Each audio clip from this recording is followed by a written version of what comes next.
오늘 함께 은혜 나눌 하나님의 말씀은 로마서 1장 18절부터 25절의 말씀이 되겠습니다. 로마서 1장 18절부터 25절의 말씀까지 다 찾으신 줄 알고 한 목소리로 함께 읽도록 하겠습니다. 하나님의 진노가 우리로 진리를 만든 사람들의 모든 경건하지 않음과 우리에 대하여 하늘로부터 나타나나니 이는 하나님을 닮아난 것이 그들 속에 보임이라. 하나님께서 이를 그들에게 보이셨느니라. 창세로부터 그의 보이지 아니하는 것들 곧 그의 영원하신 능력과 신성이 그가 만드신 만물에 분명히 보여 알려졌나니 그러므로 그들이 핑계하지 못할지라. 하나님을 알되 하나님을 평안롭게도 아니하며 감사하지도 아니하고 오히려 그 생각이 허망하여지며 미련한 마음이 어두워졌나니 스스로 지혜 있다 하나 어리석게 되어 썩어지지 아니하는 하나님의 영광을 썩어질 사람과 새와 짐승과 기어다니는 동물 모양의 우상으로 바꾸었느니라. 그러므로 하나님께서 그들의 마음의 종력대로 더러움에 내버려 두사 그들의 몸을 서로 욕되게 하게 하셨으니 이는 그들이 하나님의 진리를 거짓 것으로 바꾸어 피조물을 조물줄보다 더 경배하고 섬기며 주는 곧 영원히 찬송할 이시로다. 아멘. 하나님이 원하시는 성도라는 말씀을 가지고 그 두 번째 시간을 갖도록 하겠습니다. 제가 광고 시간에 하나 빼먹은 것이 있어서 광고를 하도록 하겠습니다. 우리 성도님들 혹시 오늘의 주보를 보셨나요? 네, 오늘 주보를 보면 이게 이상하게 그려진 글씨들이 있을 겁니다. 이상하게 그려진 글씨가 있죠. 그게 바로 히브리어입니다. 이 히브리어는 여러분들 우리 한글 성경은 우리가 이제 보는 대부분 일반적인 책은 오른쪽에서 왼쪽으로 읽는 것이 그게 일반적인 보편적인 책입니다. 그러나 히브리어는 반대로 읽어요. 오른쪽에서 출발을 해서 왼쪽으로 가는 것. 그게 바로 히브리어입니다. 그러니까 여러분들이 주보에 보시면은 이 창세기 1장 1절을 어떻게 읽으시냐면 바로 레시트, 바라, 엘로힘, 에트 샤마임, 에트 에리츠라고 그렇게 읽으셔야지 맞습니다.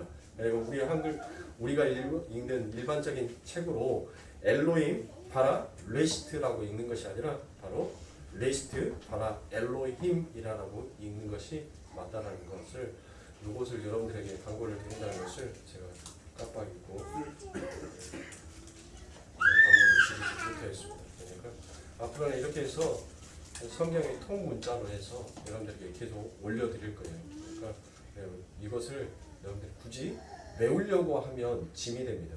그냥 시간 나실 때마다 주보 가지고 가셔서 교회에다 주보 놔둬봤자 여러분들 저 주보 시간이 지나면 다 파기할 수밖에 없는 거예요. 그러니까 주보를 챙겨서 가지고 가셔가지고 집에서 생각나실 때마다 이 부분만 딱 오려가지고 붙여놓고 생각나실 때마다 이렇게 한 번씩 읽으시거나 아니면 제가 이제 창세기부터 쭉 계속 이렇게 해서 절을 좀 이렇게 적어드릴 테니까 요거를 철을 해가지고 놔두시면은 한 권의 책이 되겠죠. 예. 무슨 책? 히브리어 성경책. 그렇죠? 그렇게 하시면 될 것 같아요. 그래서 앞으로 제가 뭐 성구라든지 그런 것을 올리려고 하니까 전이도 부족하고 또 그걸 올려봤자 여러분들 글씨가 안 보여요.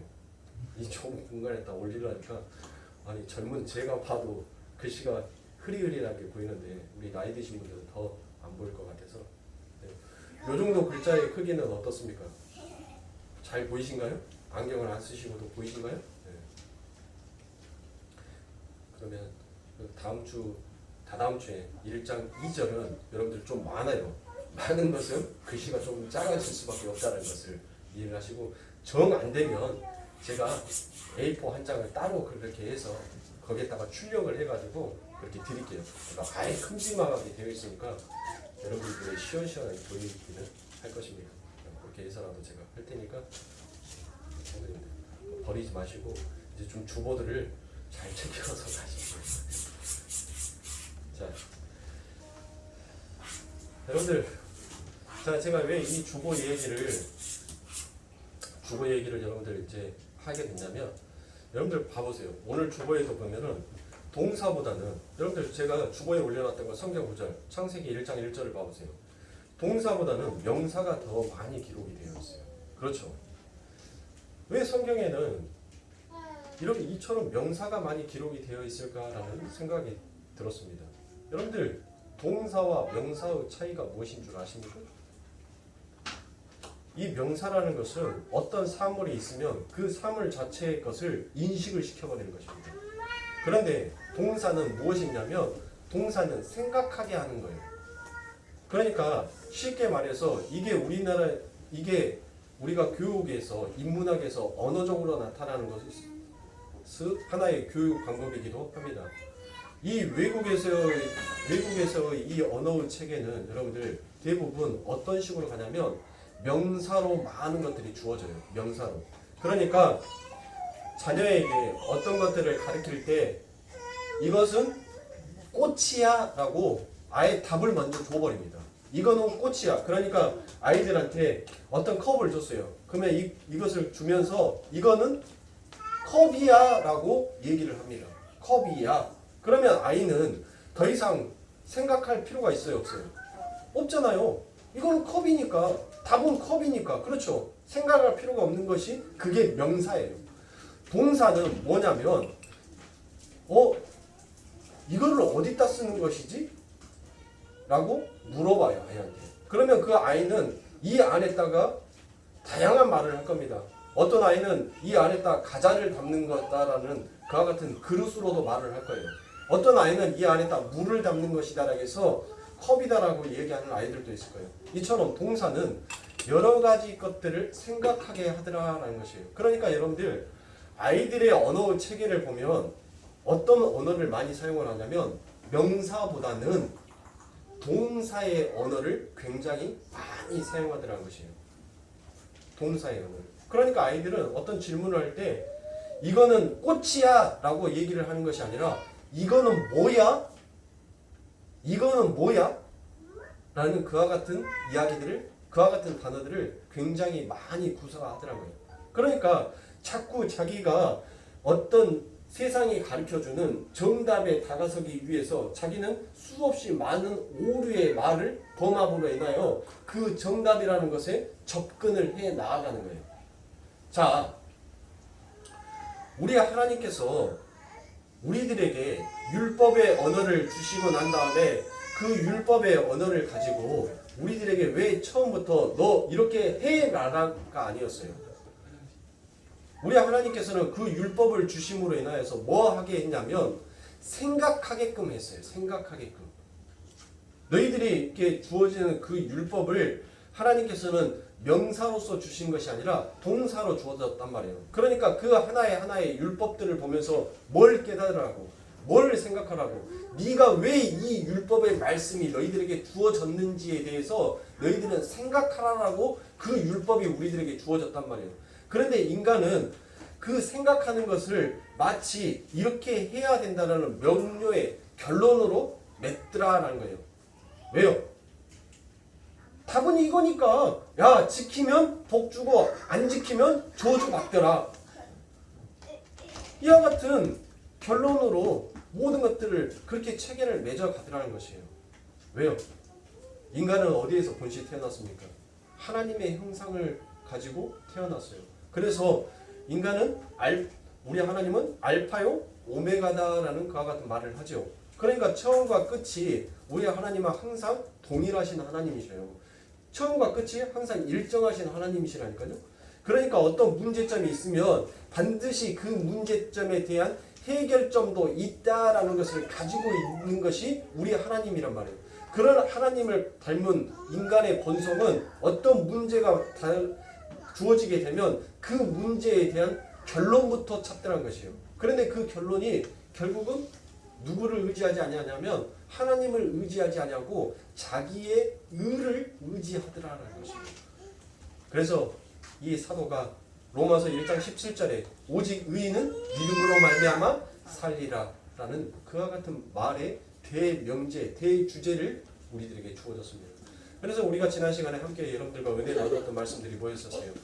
여러분들 로마서 1장 18절부터 로마서 3장 20절까지의 말씀까지는 여러분들 뭐에 대해서 나열이 되어 있다라고 했죠? 죄에 대해서 쭉 나열이 되어 있다라고 했죠. 그래서 이 죄에 대해서 쭉 나열이 되니까 이 또 오늘 로마서 1장 21절에 뭐예요? 이 어리석고 미련한 자들이 또 뭘로 결론을 진 거예요? 이렇게 안 하면 우리는 지옥 형벌을 받겠구나, 지옥에 떨어질 수도 있겠구나라는 그와 같은 허망한 생각, 어리석음을 그와 같이 범하는 오류를 또 갖게 되더라는 것이에요. 그런데 여러분들, 만약에 우리 하나님께서 그렇게 죄에 대해서 나열하고 너희들 이렇게 하면 내가 너희들에게 영원한 영생의 삶을 주고 너희들이 이렇게 하지 않냐면 내가 너희들을 수월 저 지옥의 형벌을 받게 할 것이다 라고 한다면 여러분들 이 성경의 말씀이 어떻게 복음이 되겠냐고요. 그렇죠. 이거는 복음이 될 수가 없는 거예요. 그런데 하나님께서는 죄에 대해서 로마서 1장 18절부터 3장 20절까지 죄에 대해서 쭉 나열을 하시면서 하나님께서는 그 안에 뭣도 함께 주신 거예요. 처방전도 어떻게 하면 너희들이 그 수월에서 그 죄와 사망의 법에서 벗어날 수 있는지를 그 하나님께서는 그 방법까지도 우리들에게 함께 주시더라는 것이에요. 그래야지 우리들에게 그 모든 것들이 뭐가 되는 거예요?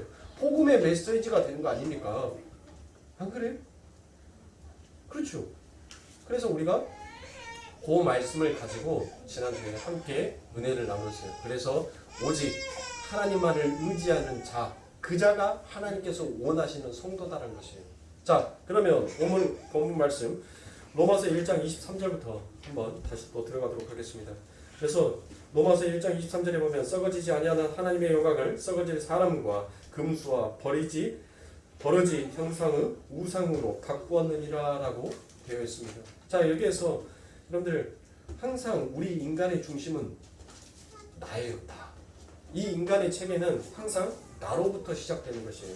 그래서 그와 같은 존재들을 가르쳐서 바로 이 사도는 로마서 1장 23절에 이처럼 기록을 해놓고 있습니다. 그래서 여기에서 썩어지지 아니하는 이라고 번역이 되어 있는 것이 그게 압달토스입니다.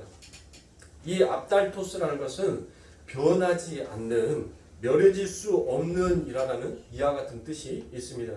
그리고 하나님의 영광이라는 것은 하나님의 본질과 내용이 가시적으로 드러난 상태를 말하는 것입니다. 그게 바로 뭐예요? 그게 바로 독사, 영광이다라는 것입니다. 그래서 제가 이 독사, 영광이라는 것은 제가 설명을 들었죠. 태양이, 여러분들 태양이 그 빛을 발해줌으로 우리가 반사체가 되어서 다시 그것을 바깥으로 내보내는 것, 그게 영광이다라고 했어요. 그러니까 우리에게 빛이 있는 것이 아니라 지구 자체가 빛을 가지고 있어서 빛나는 것이 아니라 그 태양이라는 태양계에서 비춰지는 그 빛이 그 지구를 향해서 비춰지고 그 지구에게 비춰지는 그 빛이 다시 반사체가 되어서 다른 자에게 다른 곳에 빛이 비춰지는 것, 그게 영광이더라라고 제가 이처럼 설명을 드렸죠. 자, 그러면 문맥상 여기에서 하나님의 영광은 바로 무엇을 가리키겠어요? 우리 하나님께서 영광을 주셨어요. 누구에게 주셨다는 거예요? 그의 아들 예수 그리스도에게 주셨다라는 것입니다. 그래서 하나님의 영광, 그 반사체, 그 빛나는 그 빛의 영광이 예수에게 갔고 그 예수가 반사체가 되어서 그 반사체의 영광이 누구에게 비춰진 거예요? 우리에게 비춰지는 거예요. 그래서 우리에게 비춰지는 그 영광이 다시 누구에게로 올라가는 거예요? 하나님께 올라가는 거. 이게 영광인 거예요. 영광. 성경이 말하는 영광. 그렇죠? 자, 그래서 그 예수 그리스도를 통해서 나타난 하나님의 성품과 능력과 본질, 그게 바로 무엇입니까? 그게 바로 십자가더라라는 것입니다. 따라서 23절에 하나님의 영광은 하나님 홀로 예수님의 십자가를 통하여서 시작하시고 완료하신 언약 성취의 현실을 가리키는 것입니다. 그래서 요한복음 17장 4절에 보면 예수 아버지께서 내게 하라고 하신 일을 내가 이루어 아버지를 이 세상에서 영화롭게 하였사오니라고 되어 있습니다. 예수님께서 당신 자신이 아버지를 영화롭게 하셨다라고 얘기를 하죠. 자, 여기에서 영화롭게 하다라고 되어 있는 것이 그게 바로 영광을 드러내다라는 그와 같은 말이 됩니다. 그런데 어떻게 하심으로 하나님의 영광을 드러내셨습니까? 하나님께서 내게 하라고 주신 일을 내가 이루었다라고 얘기를 합니다. 자, 아버지의 일이 아들의 삶 속에서 나타나고 성취되는 것을 아버지의 영광을 드러낸다라고 하는 것입니다. 이렇게 본문 23절은 썩어지지 않는 하나님의 영광을 예수 그리스도와 그리스도를 통하여 나타난 하나님의 언약 성취의 일을 말하는 것입니다. 그렇게 예수 그리스도에 의해 성취된 하나님의 일이 하나님의 바로 의라는 것을 나타내고 있는 것입니다. 그런데 그걸 썩어지거나 변하거나 부족하거나 한 것이 아니다라는 것인데 인간이 그것을 뭐 하더라는 것이에요. 그것을 병하게 만들어 버리더라는 것이에요. 그러니까 변하지 아니하는 어떤 성분과 그 물질을 마치 인간이 그것을 변하게 만들어 버리더라라는 것입니다. 그래서 사람들이 그러한 하나님의 영광을 변하기도 하고 부족하기도 하며 썩어지기도 하는 것으로 여기더라라는 것입니다. 그래서 자꾸 인간들의 행위로 무언가 버티려고 하는 것입니다. 그게 썩어지지 아니하는 하나님의 영광을 썩어질 사람과 금수와 버려진 형상과 우상으로 바꾸었느니라라는 바로 그러한 내용을 담고 있는 어절인 것입니다.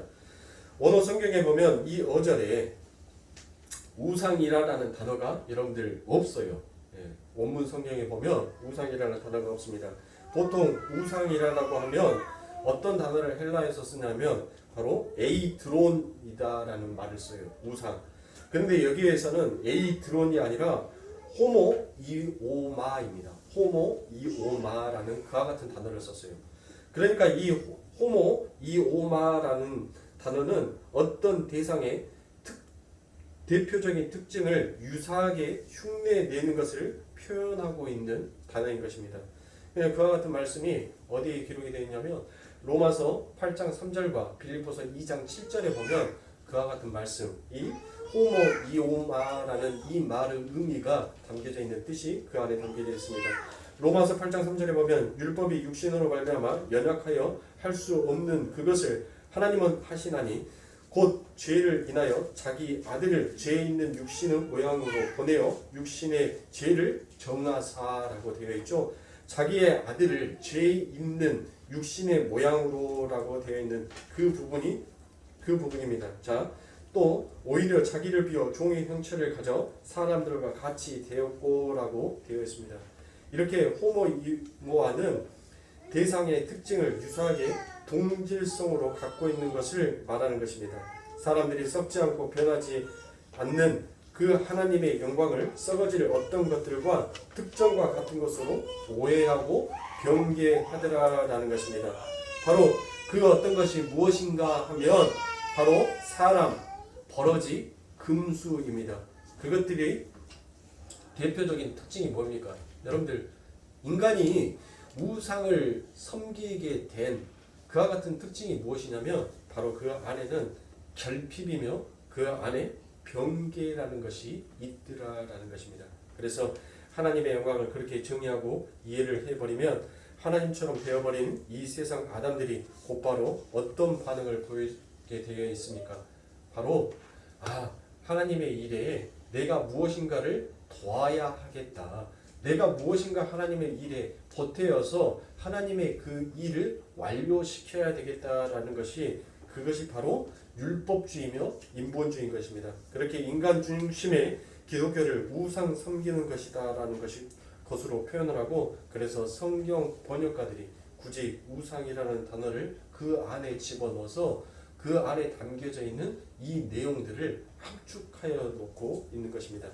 자, 그렇다면 세상은 그렇게 자기중심적 가치관으로 살다가 영원히 하나님의 진노 아래에서 멸망을 받는다라고 한다고 해도 우리는 그렇게 멸망당하면 안 되는 자 아니겠습니까? 그런데 우리 안에도 동일한 자기중심적인 세계관과 가치관을 여전히 가지고 있더라라는 것입니다. 그런데 여러분들, 그러면 이와 같이 우리들 안에서도 영원히 내려놓지 못하는 자기중심적 가치관을 가지고 있게 되면 여러분들 어떻게 된 거예요? 하나님은 진노 아래 놓이게 되잖아요. 그러면 예수 믿어도 소용이 없네? 라고 여러분들 생각하시는지 모르겠지만 불안해하실 필요가 없습니다. 왜요? 하나님께서는 당신의 백성을 끝까지 책임져 주시는 분이십니다. 그리고 당신이 원하시고 당신이 뜻하신 그 계획을 우리 하나님께서는 단 한 번도 허투루 이행하신 적이 없어요. 우리 하나님께서는 철저한 계획 속에서 우리를 그와 같은 자로 만들어 가시는 것입니다. 그래서 하나님께서는 그렇게 그 딜레마를 해결하시기 위해서 이 역사 속에서 하나님의 택한 백성들 속에 들어있는 그 하나님의 진노의 대상들을 부수고 깨어내야 하는 것입니다. 그래서 영혼 속에서 하나님의 진노에 멸망당하지 않는 것이 바로 우리에게는 그 하나님의 누가 필요하다는 거예요? 예수 그리스도가 필요하다는 것입니다. 하나님께서 당신의 백성들을 그 진노 불길 아래에서 건져내시기 위해서 어떤 조치를 취하셨냐면 바로 우리가 지난 시간에 말씀드렸던 것처럼 우리의 우매의 껍질을 하나님께서는 하나님의 말씀 성령의 검으로 벗겨내시는 것처럼 우리가 우리의 몸을 우리의 자신을 방어하고 싶어하는 그 방어의 기제를 하나님께서는 전부 다 무너뜨리고 헐어버리시더라라는 것입니다. 그래서 하나님께서는 그 초롱성 같은 여리고성을 무너뜨리십니다. 그 예루살렘을 하나님께서는 자꾸 무너뜨리십니다. 왜 하나님께서 이처럼 성경에서 수없이 많은 성들을 그렇게 깨부시고 무너뜨립니까? 절대 부서질 것 같지 아니하는, 절대 깨질 것 같지 아니하는, 절대 함락되지 아니할 것 같은 우리의 죄악성을 하나님께서는 반드시 하나님의 말씀의 검을 통하여서 깨부시고 무너뜨리고 함락시켜서 우리를 오직 하나님의 백성으로 굴복시키게 하신 하나님의 뜻이 그 안에 담겨져 있는 것입니다. 그래서 결국에는 내가 죄인 중에 괴수요 예수 죽인 자가 맞습니다라는 그와 같은 고백을 하나님 앞에 들어지게 하고야 마시는 분이 바로 우리 하나님이시더라라는 것입니다. 그게 하나님의 의에 행하시는 일인 것입니다. 하나님의 의는 살았고 운동력에 있어서 성도를 믿음에 이르게 한다라고 우리가 하죠. 그 말씀이 어디 있습니까? 히브리서 4장 12절에 보면은 그와 같은 말씀이 있죠. 즉 아버지의 믿음이 언약과 실행과 완료 일에 성도를 아버지만 믿는 자로 만들어 버리시는 것입니다. 그 일을 오늘날 무엇이 감당하고 있는 것입니까? 바로 하나님의 의인 말씀이 이와 같은 일들을 감당하고 있더라라는 것입니다. 히브리서 4장 12절입니다. 하나님의 말씀은 살았고 운동력이 있어 좌우의 날선 어떤 곰보다 예리하여 hum과 영과 및 관절과 골수를 찔러 쪼개기까지 하며 또 마음의 생각과 뜻을 감찰하나니라고 이렇게 말씀하고 있습니다. 자, 보시는 것처럼 하나님의 능력과 신성이 항상 그 만드신 만물에게 보인다라고 합니다. 그 능력과 신성이 바로 예수님과 예수님께서 하시는 사역이었습니다. 그러면 우리 예수님께서 이 땅에 무슨 사역을 하고 가셨습니까? 어떤 사역을 하고 가셨어요? 여러분들 그게 바로 자기를 부인하고 하나님께서 짊어주신 그 하나님의 일 십자가를 짊어지시는 일을 하셨더라라는 것입니다. 여러분들 우리 예수님께서 이 땅에 오셔가지고 구제를 하시더라 병자를 고치시더라 여러분들 그것은 하나에 대해서 죄와 사망에 갇혀있는 자를 하나님께서 어떻게 구원해 내시는지를 설명하시기 위한 하나의 수단이었지 여러분들 그게 하나님의 일이 아니었어요. 하나님의 일을 여러분들 대부분 귀신 쫓아내는 거 병자를 치료하시는 거 가난한 가부에게 영원히 마르지 않는 떡과 포도주를 주는 거 그게 하나님의 일이다라고 여러분들 생각하시는데 성경을 자세히 읽어보시면 여러분들 하나님의 일은 전부 다 무엇을 설명하기 위해서 감추어진 하나님의 그 비밀이 여러분들 무엇으로 인간들에게 깨닫고 깨우치게 하기 위해서는 인간들이 가지고 있는 그 죄의 상, 저주의 상이다라고 생각하는 그것들을 하나님께서는 어떻게 축복으로 바꾸시는지를 보여주시기 위한 구원을 설명하시기 위한 거예요. 즉 하나님의 일, 그 예수 그리스도가 이 땅에서 오셔서 하신 그 사역은 뭐예요? 자기를 비웠어요. 자기를 부인했단 말이에요. 모든 일에 있어서 자기를 죽기까지 낮추었어요. 자기를 그렇게 낮추고 자기를 비워서 남을 뭐하는 자로? 남을 살리는 자로 그와 같은 일을 하셨어요. 우리 예수님께서, 우리 하나님께서 하시는 일은 살리는 영을 가지고 있단 말이에요. 나를 죽여서 살려요, 남을. 나의 나의 자아, 나의 가치관으로 다른 사람을 우리는 뭐합니까? 겁박하고 죽이지 않습니까? 네가 그러니까 내가 너한테 말했지. 그렇게 하면 너 분명히 그와 같은 결과를 얻어낼 거라고. 어? 그러니까 네가 그 모양이지. 네가 그러니까 그것밖에 안 되지. 우리는 얼마나 이와 같은 말들을 통하여서 내 상대에게, 내 주변에 있는 자에게 얼마나 많은 상처를 줍니까? 여러분들 보십시오. 부부가 한평생을 살아가는데 여러분들 왜 부부 삶 가운데 있어서 남보다 더 못하는 사람들을 때로는 살 때가 더 많아요. 왜 그런 줄 아십니까?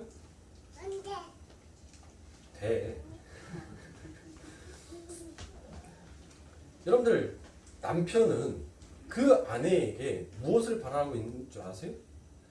이 시대는 여러분들 그 마음이 여러분들 절대 변하지 않아요. 그래서 사람들의 마음이 변하지 않으면 사람들의 행동도 인생관도 바뀌지 않는 거예요.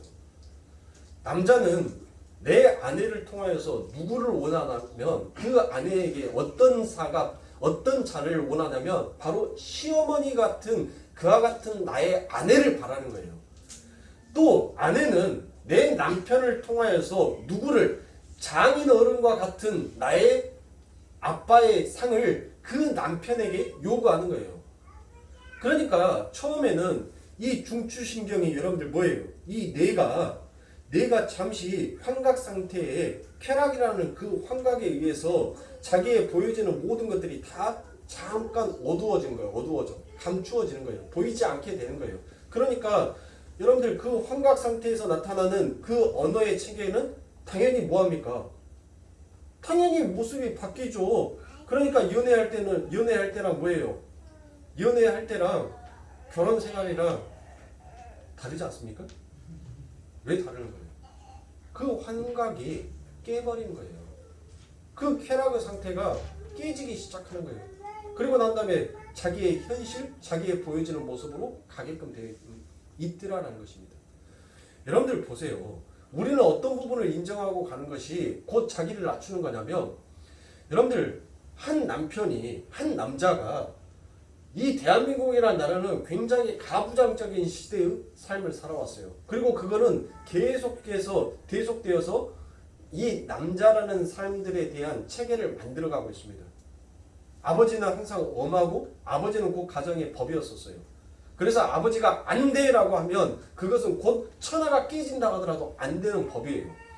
그와 같은 언어의 체계를 가지고 30년, 40년의 인생을 살아왔단 말이에요. 30년, 40년의 인생을 살다가 어느 날 갑자기 결혼을 했어요. 그리고 난 다음에 결혼을 하고 난 다음에 나와 전혀 다른 상대가 원하는 그와 같은 언어와 그와 같은 삶의 체계로 들어가기라는 것은 여러분들 결코 쉬운 길이 아니에요.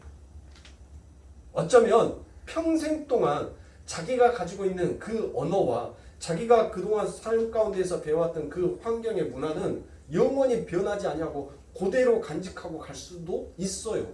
그러면 여러분들 거기에서 아내가 남편에게 바라는 것은 뭐예요?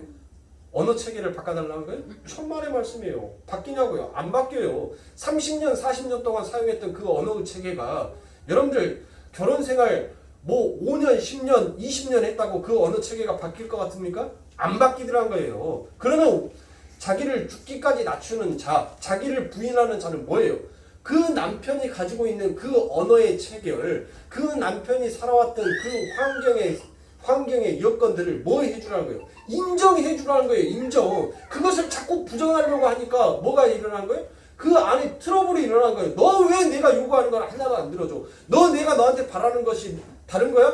언어 바꾸라고, 말 바꿔주라고, 따뜻한 말 한마디 해주라고. 그러면 자, 여자가 남자 공격했으니까 남자가 여자를 또 이제 공격할 시간입니다. 야, 내가 너한테 다른 거 바래? 우리 엄마처럼 나를 그렇게 좀 챙겨줘봐란 말이야. 우리 엄마처럼 나를 그렇게 살뜰하게, 내가 좋아하는 반찬이 뭔지, 내가 좋아하는 것이 뭔지, 너 그렇게 좀 챙겨줘봐. 너는 왜 짓부리도 안 하면서 나한테만 맨날 그렇게 하라고 해.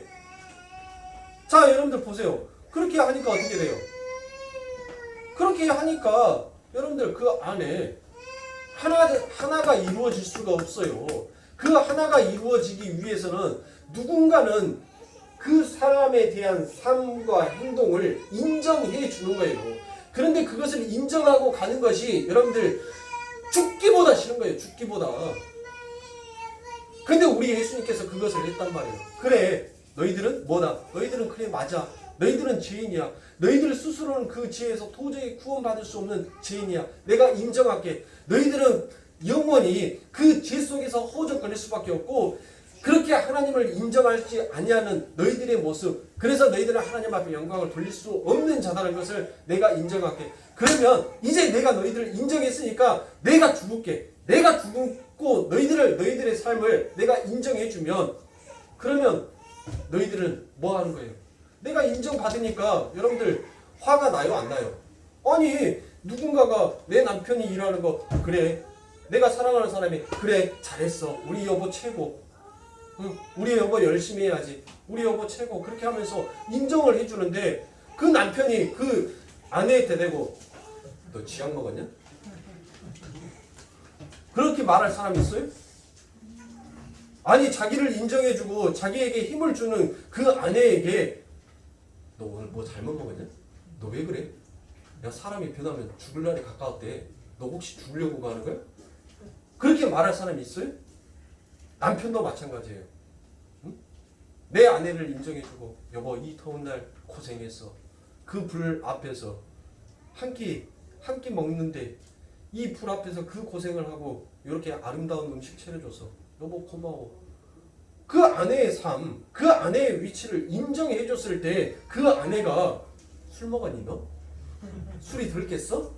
그렇게 말을 그와 같은 아내가 있느냐 말이에요. 마음으로 표현을, 말로는 표현을 못하지만 그 마음으로는 얼마나 뿌듯해요. 얼마나 기뻐요. 내가 불 앞에서 그렇게 땀 찍찍 흘리면서 음식 만들었던 것을, 그것을 내 남편이 맛있든 맛없든 그것을 떠나서 그 자체를 인정해 준다고 했었을 때 그 여자는 얼마나 그 마음속에 안에 따뜻함을 느끼고 살아가겠냐고요. 그들이 어떻게 부부싸움을 할 수가 있습니까? 그들이 어떻게 네가 잘났니 내가 잘났니라는 것을 여러분들 내세울 수가 있겠냐는 말이에요. 우리 예수님께서는 그것을 하고 가셨어요. 뭐 자기 부인하라는 거 하니까 여러분들 뭐 우리보다 하나님께서 대단한 거 하라는 거 아니에요. 네 상대를 인정해 주라는 거예요. 네 상대에 있는 그 모습을 인정해 주고 네가 죽어. 그 상대가 마음에 안 드는 것을 네가 죽으면 되잖아. 네가 죽어 있으면 그 상대가 하는 것이 그래 맞아. 그래 그렇게 가는 것이 옳아라고 인정해 줄 수 있는 거 아니냐. 그거예요. 그게 자기 부인이에요. 그런데 내 삶은 어때요? 나는 그것을 인정해 주는데 이게 틀린 줄 알아요. 내 자네는 에이씨, 저렇게 하면은 별로 이렇게 하는 것이 훨씬 더 타당하고 더 옳은데 라는 것을 내 자네는 계속 생각을 해요. 근데 그것을 자꾸 줄이려고 하니까 여러분들 얼마나 고통스럽습니까? 우리의 언어 체계를 바꾼다는 것은 여러분들 그렇게 쉬운 것이 아니에요. 즉 우리의 언어 체계가 바뀌지 않고 우리의 행동이 절대로 변화될 수가 없는 거예요. 근데 우리 하나님께서, 우리 예수님께서 우리에게 뭐를 보내셨다고요? 성령을 보내셨다고.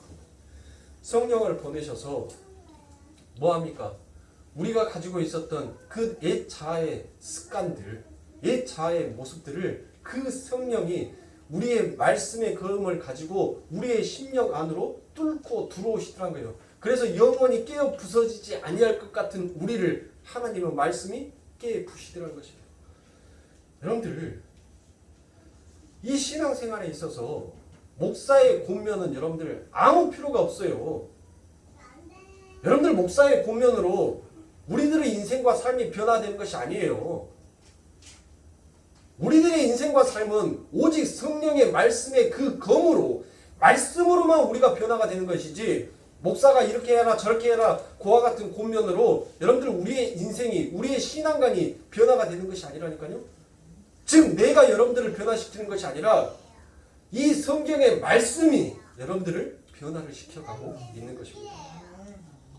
그래서 결국 하나님의 말씀은 하나님 외에 인간이 의지하고 방어하고 싶어하는 모든 것들을 무용지물로 만들어버리고 오직 하나님의 음만 붙드는 자로 만들어 가십니다. 그게 성도가 이 세상에서 하고 가야 할 유일한 일인 것입니다.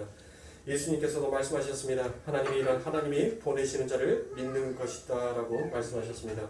그래서 본문 24절은 그렇게 썩어지지 않는 하나님의 영광을 인간이 도와주어야만 하는 부족하고 유동적이며 변질 가능한 피조물의 것으로 오해하는 자들을 이 역사 속에서 어떻게 다루시는지를 기록하고 있는 것이 로마서 1장 24절과 25절의 말씀입니다.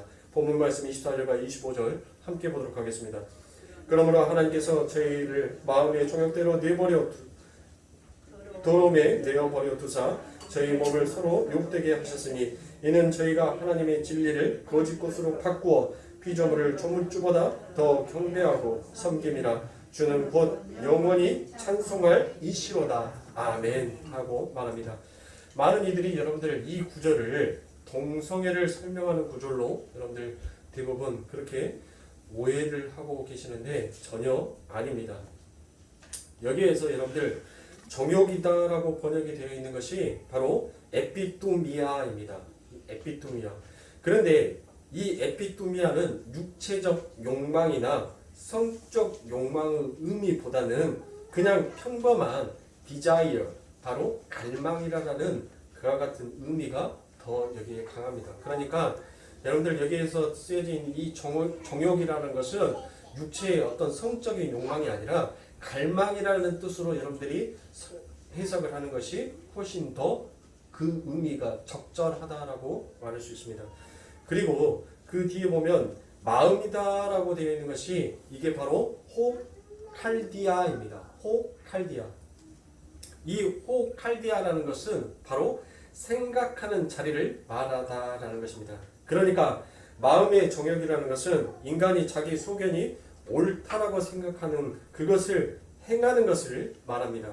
그리고 내어버려 두사라는 이 단어가 여러분들 우리가 내어버려 두사, 내버려 둬라고 되어 있는 이 말을 여러분들 머릿속에서 쉽게 받아들이는 것이 무엇이냐면 방치하다라는 그와 같은 뜻으로 여러분들 생각을 합니다. 그런데 여기에서 기록이 되어 있는 이 내어버려 두사라는 이 말은 방치라는 의미가 아니라 바로 적극적인 의지를 담고 있는 파라디도미라는 그와 같은 단어입니다.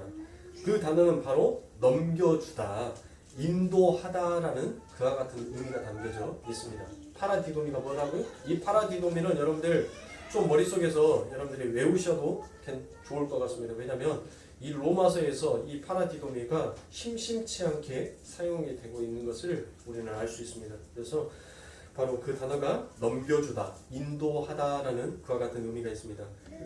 그리고 24절에는 서로라는 단어가 없습니다. 뿐만 아니라 욕되게 하다라고 번역이 된 아타마조는 부끄럽게 하다, 부끄럽게 대하다라는 그와 같은 뜻이 있습니다.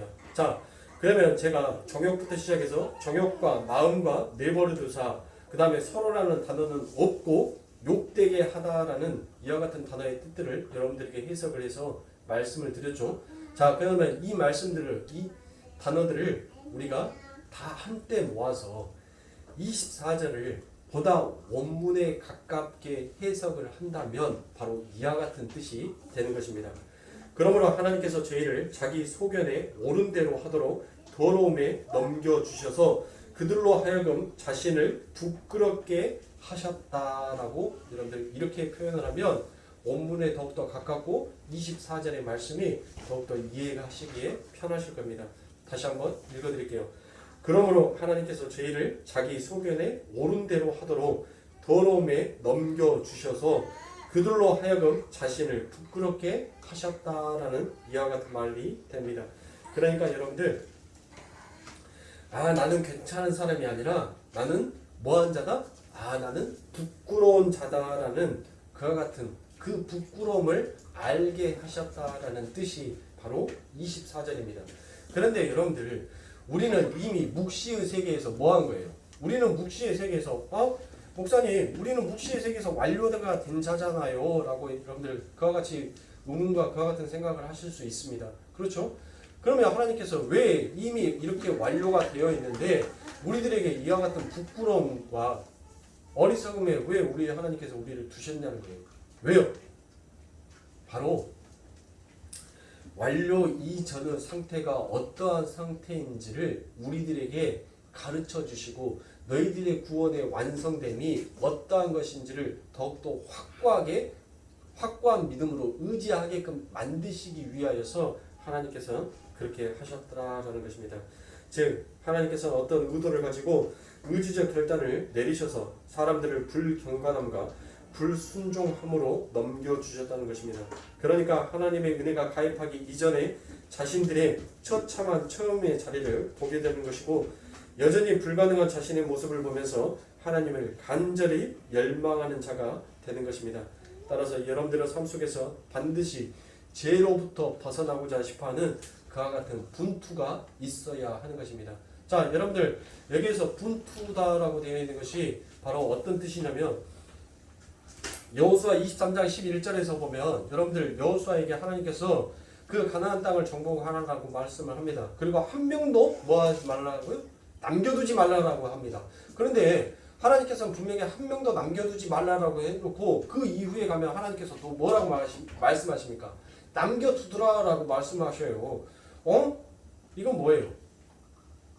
처음에는 죽이라는 거야, 말하는 거야, 남기라는 거야, 남기지 말라는 거야. 도대체 이거 뭐냐고요? 그러니까 여러분들 하나님께서 그 가나안 민족들을 여러분들 왜 남겨주셨어요? 왜 남겨주신 거예요? 자, 여러분들 이 이스라엘 백성들이 그들을 통하여서 뭐를 깨닫게 하시기 위해서 하나님의 이름을 부르짖는 자로 깨닫게 하시기 위해서. 그런데 실질적으로 여러분들 어떻습니까? 그들이 하나님의 이름을 부르짖죠. 그게 여러분들 분투예요. 분투.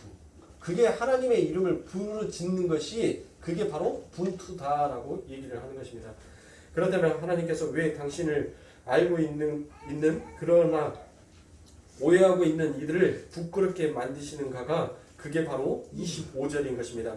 하나님은 당신의 백성들의 올바른 복음 이해를 위해 당신의 긍휼과 은혜를 드러내시기 위해서 당신 백성들을 악에게 내어주셨다라는 것입니다. 그래서 하나님은 당신의 은혜와 긍휼, 영광의 의를 드러내시기 위해 가장 먼저 당신의 아들을 악에게 넘겨주셨습니다. 그것이 바로 파라디돔이라는 단어가 똑같이 쓰인 곳이 바로 로마서 8장 32절입니다. 자기 아들을 아끼지 아니하시고 우리 모든 사람들을 위하여 내어주신 이가 어찌 그 아들과 함께 모든 것을 우리에게 은사로 주시지 아니하시겠느냐라고 되어 있죠. 여기에서 내어주신이라고 되어 있는 것이 그게 바로 파라디돔이라는 것입니다. 그러니까 하나님의 아들 예수를 하나님이 직접 악에게 넘겨주셨다라는 것입니다. 여러분들 왜 예수님을 악에게 넘겨주셨습니까? 바로 그 이유가 하나님의 능력과 은혜와 긍휼을 만천하에 알리시기 위함입니다. 쉽게 말해서 살려내시기 위해 악에게 넘겨주셨다라는 것입니다. 그래서 사도 바울이 거기까지 이야기를 한 후에 갑자기 하나님을 찬송하는 것이 바로 24절과 25절인 것입니다.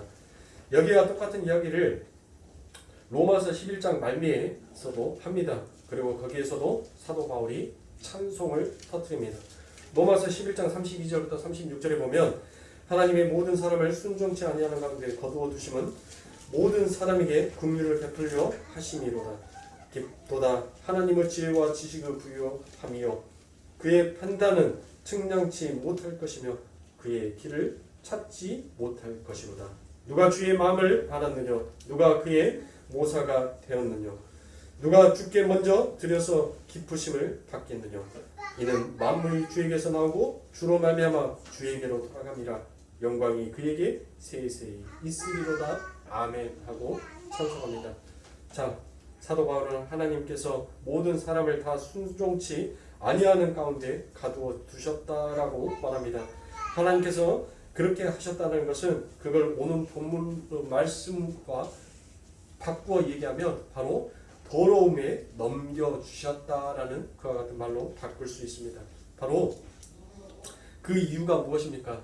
그 사람들에게 긍휼을 베풀기 위함이다라는 것입니다. 그러면 왜 하나님께서 꼭 그와 같은 방법을 쓰셨냐는 것이에요. 왜 하나님의 백성들을 왜 악에게 넘겨주는, 왜 더러움에 넘겨주는 그와 같은 방법을 쓰셨냐라는 것입니다. 그렇죠. 이와 같은 생각이 들 수도 있죠. 그렇죠. 아니, 하나님께서, 의로우신 하나님께서 다른 방법으로 당신의 백성들을 가르치고 훈육하실 수도 있는데 왜 굳이 하나님께서 그 악에게 넘겨주고 그 더러움에 넘겨주어서 하나님을 꼭 찾게 하냐는 것이에요. 그것을 우리가 알 수 있습니까? 알 수 없는 것입니다. 그래서 사도도 하나님의 지혜와 지식의 부요함이라라고 이렇게 표현을 한 것입니다. 그러니까 이 사도 바울도 자신에게 베풀었던 그 하나님의 역사하심과 일하심을 나는 알지 못한다. 우리가 어찌 하나님의 지혜와 그 지식을, 그 하나님의 부여하신 그 뜻을 우리가 다 헤아릴 수 있겠냐라는 것으로 오히려 하나님 앞에 찬송으로 돌려버리더라라는 것입니다. 그래서 하나님은 당신의 백성들이 죄를 많이 짓고 적게 짓고에 관심이 있는 것이 아닙니다. 오히려 하나님께서 우리들에게 진노하시고 죄를 짓고 우리 하나님께서 우리들에게 분노하시고 진노하신 이유는 바로 무엇이냐면 그와 같은 우리들의 힘과 우리들의 노력으로 죄의 세목들을 줄일 수 있다라는 그 행위가 바로 우리 본문 말씀에 무슨 말씀입니까? 피조물이 조물주보다 더 섬기는 일을 하더라라는 그와 같은 말씀으로 이끌어 가더라는 것이에요. 그러니까 여러분들, 우리들은 죄를 많이 짓고 죄를 적게 짓고 그게 중요한 것이 아니에요. 어떤 죄가 크고 어떤 죄가 작은 것이 그게 중요한 것이 아닙니다. 제가 금요일 예배 때도 말씀드렸던 것처럼 여러분들, 우리가 100평짜리 큰 집에 살아야지만이 그게 집이고 5평짜리 아니 1.5평짜리 고시원에서 살면은 여러분들 거기는 집 아니에요? 똑같은 집이죠. 집이란 말이에요. 우리가 살인죄는 큰 죄고 간음죄는 여러분들 작은 죄입니까? 똑같은 다 죄들이라는 것이에요. 그런데 내가 이처럼 죄인임에도 불구하고 내 육신의 행위로, 내 육신의 열심으로 내가 선을 쌓고 내가 덕을 쌓고 내가 도덕과 윤리를 지킨다라고 해서 내가 그 죄를 범하지 아니하였다라고 생각하는 그 자체가 오히려 하나님을 더 진노케 하더라라는 것이에요. 여러분들, 우리 하나님께서는 그 죄의 세목을 어디까지 끌고 오셨어요? 우리의 마음, 우리의 눈으로, 우리의 마음으로, 우리의 생각으로 짓는 모든 것도 전부 다 죄다라고 하나님께서는 그렇게 말씀하셨어요. 그러니까 우리는 그 죄 안에서 벗어날 수가 없는데 우리의 행위로, 우리의 열심으로 그 죄 안에서 벗어났다. 나는 이와 같은 이제 이 죄는 짓지 아니하였다라고 하는 것이 그게 하나님을 더 분노케 하더라라는 것입니다. 자, 그래서 하나님은 당신의 백성들이 이 역사 속에서 내몰아서 더러움에 넘겨 주시는 것입니다. 그리고는 당신의 백성들이 그 역사 속에서 자신들의 실체를 올바로 자각하게 하시고 결국에는 하나님의 의만을 옳았다게 붙드는 자로 만들어 내시는 것입니다. 그래서 하나님은 세상을 가리켜 불순종의 아들이라고 하는 것입니다. 그들은 끝까지 자기들의 힘으로 순종을 해보겠다는 것이 그게 바로 인본주의이며 그게 신율주의인 것입니다. 그러나 하나님의 백성들은 자기들의 불순종의 상태가 얼마나 더럽고 부끄러운 상태인지를 철저하게 깨닫고 가는 것이 그게 성도의 고난인 것입니다. 그러한 과정 속에서 점점 더 하나님만을 의지하게 되며 하나님의 절대 의존자의 삶을 희구하게 되는 것이 바로 성도의 인생인 것입니다. 사랑하는 성도님들, 하나님께서 원하시는 것은 여러분들 다른 삶이 아니다라고 말씀드렸습니다. 여러분들이 착한 일 몇 개 하고 죄 몇 개 안 지었다는 것이 그게 하나님의 일이 아니에요. 내가 이 인생을 살면서 얼마나 하나님을 붙들고 하나님만을 의지하고 살아가느냐, 그렇게 살아가지 못하느냐, 그게 우리 하나님에게 하나님이 원하시는 백성이냐, 하나님이 더욱더 만들어가야 할 백성이냐라는 그 차이가 있는 것이에요. 사랑하는 성도님들, 여러분들의 삶, 여러분들의 인생 가운데 오직 예수, 오직 하나님만 그처럼 붙들고 가는 여러분들의 인생이 되십시오. 그게 우리 하나님께서 가장 원하시는 삶, 그게 가장 아버지 하나님께서 구원하시는 하나님의 백성이다라는 것을 여러분들 잊지 마시고 돌아오는 한 주간도 여러분들 오직 주님의 은혜만 의지하면서 승리하시는 사랑하는 성도님들의 삶이 되시길 주님의 이름으로 축원합니다. 기도하겠습니다. 하나님 감사합니다.